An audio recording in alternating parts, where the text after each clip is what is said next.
Pika, jaz te občudujem, da si v bistvu tako fajn živiš, da imaš tako lepo familijo, da se vse tako lepo zate iztekala. Sem pa verjela v uspešen dolg zakon, tako, kot sta ga imela moja starša, ki sta še danes poročena že 62 let. Jaz sem slišala, da si imela pa kar težko izkušnjo.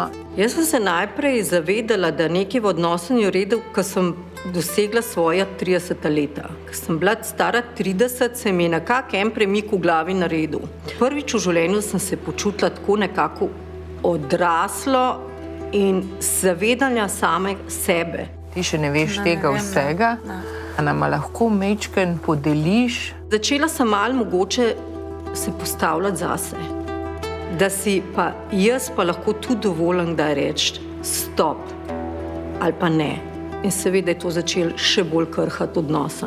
Ločitev nobena ni lepa, lahko je samo manj boleča, če se pač razhajaš nekako, ne vem, kako si se ti, ampak pri nas je bila grda ločitev.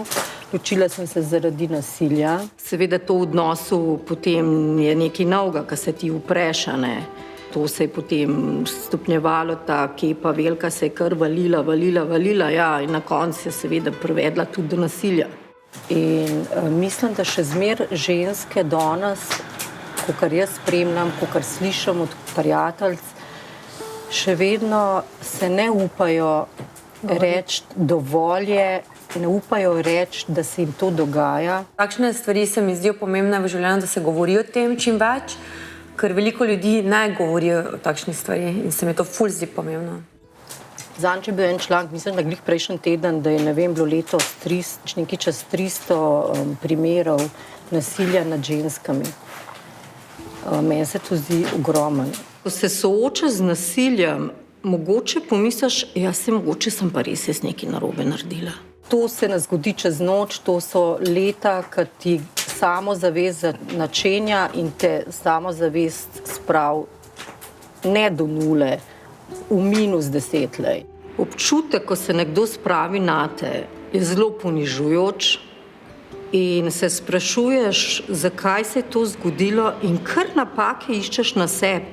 Oni upravičujejo svoje nasilje s tem, da si ti kriv, da če bi bila malo bolj tih, pa ne bi tak bil.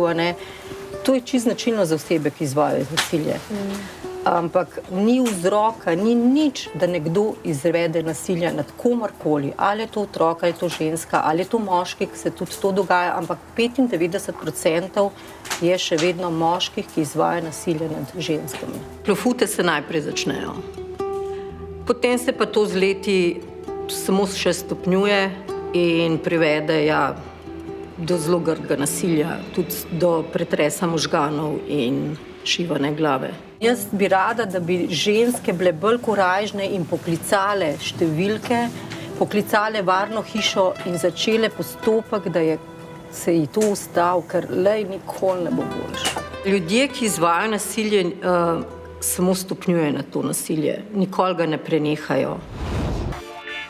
Eno jutro sem se zbudila, pogledala svoja 2 otroka in si rekla, ta 2 otroka potrebujeta mamo. In sem enostavno spakirala in šla. Dosti je, grem. To je rana, ki ne vem, če se kdaj zaceli. In bolečina je še zmer zelo globoko v meni. Besedo svoboda sem začutila, kaj to pomeni. Jaz sem dihala čist zrak. A veš, tiskaj rečeš, a je to možno? Jaz, ko sem prišla zvečer domov, oh my god. Na Piki se ta izkušnja še kar dosti izraža. Mislim, da dosti tega potlačila v sebi in še drži v sebi. In zato tudi na nek način, na nek čuden način razumem, zakaj ni želela plesati. Ker jaz mislim, da je to, kaj se je zgodilo, je toliko močno naredilo, da ne dela stvari, ki jih ne želi več v življenju. Vsaka ženska je vredna biti ženska in spoštovana in ljubljena in to moram priznati, da je po meni Janko davno.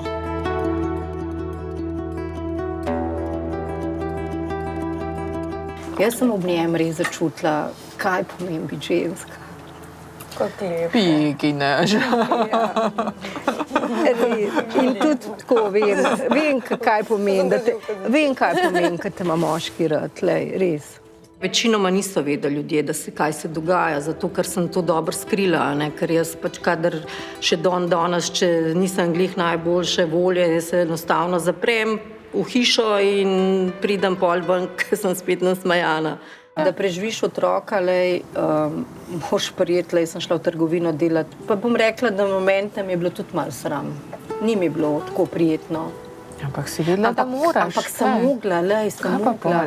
Pa sem bila prej vsa leta doma, tlele zaprta, noter zaprta, kot v zaporu, ampak sem preživela. Sem preživela in še vedno se smejim. Zato, ker sem se rodila kot vesel otrok in tega nasmeha mi zdaj več nobena bo vzel. Jaz predlagam, da nas zdravimo. Dajmo. To so bile težke teme. Ja, v glavnem nas zdravimo. Mi smo močne ženske. Močne vražje.